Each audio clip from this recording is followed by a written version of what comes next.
தமிழ்நாடு மாநிலம் ஈரோடு மாவட்டத்தில் இருக்கிற சத்தியமங்கலம்ன்ற ஊருக்கு பக்கத்துல பன்னாரின்ற கிராமத்தில் இருக்கிற ரொம்பவே பிரசித்தி பெற்ற கோவில் தான் அருள்மிகு பன்னாரி அம்மன் திருக்கோவில்.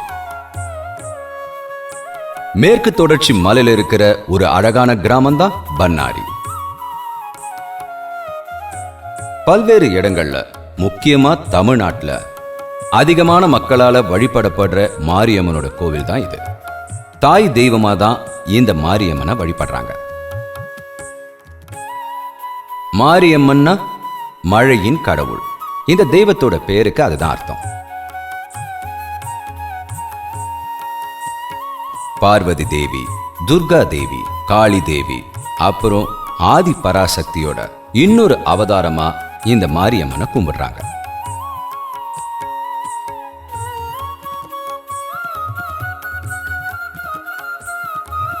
தமிழ்நாட்டில் கிட்டத்தட்ட எல்லா கிராமங்கள்லையும் மாரியம்மனோட கோவிலை ரொம்ப அதிகமாகவே பார்க்க முடியும். 100 வருஷம் பழமையான இந்த பன்னாரி அம்மன் கோவிலோட ஐதீகத்துக்கு ஒரு முக்கியத்துவம் இருக்கு. முன்னாடி மாடுகளை மேய்ச்சிட்டு இருக்கும் போது அதுல ஒரு பசு குறிப்பிட்ட ஒரு இடத்துல மட்டும் தானாவே பால் சொரியறத கவனிச்சிருக்காங்க. அந்த இடத்தை தோண்டி பார்க்கணும்னு முடிவெடுத்தாங்க. தோண்டி பார்க்கும்போது அவங்க அங்க பார்த்தது சுயம்புவா எழும்பி இருக்கிற பன்னாரி அம்மனோட சிலைய பார்த்ததா சொல்லப்படுது. பழங்கால கட்டிடக்கலையோட அழகும் அத இந்த கால நவீன முறையோட பராமரிக்கப்படுறதையும் பார்க்கும்போது கண்களை கவரக்கூடியதா இருக்கு. தமிழர்களோட கலாச்சாரத்தை வெளிப்படுத்துற அமைப்பும் கோபுரங்களும் மண்டபங்களும் இங்க ரொம்பவே தனித்துவமான முறையில வடிவமைக்கப்பட்டிருக்கு.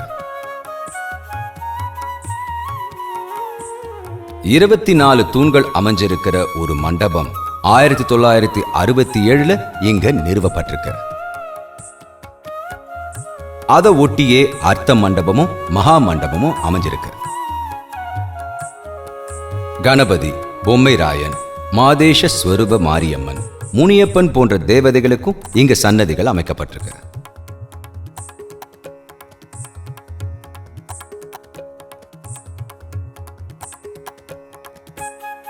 ஏராளமான பெண்கள் இங்க எண்ணெய் விளக்கு ஏற்றி வழிபடுற திருவிளக்கு பூஜை ரொம்பவே சிறப்பான ஒரு விஷயம்.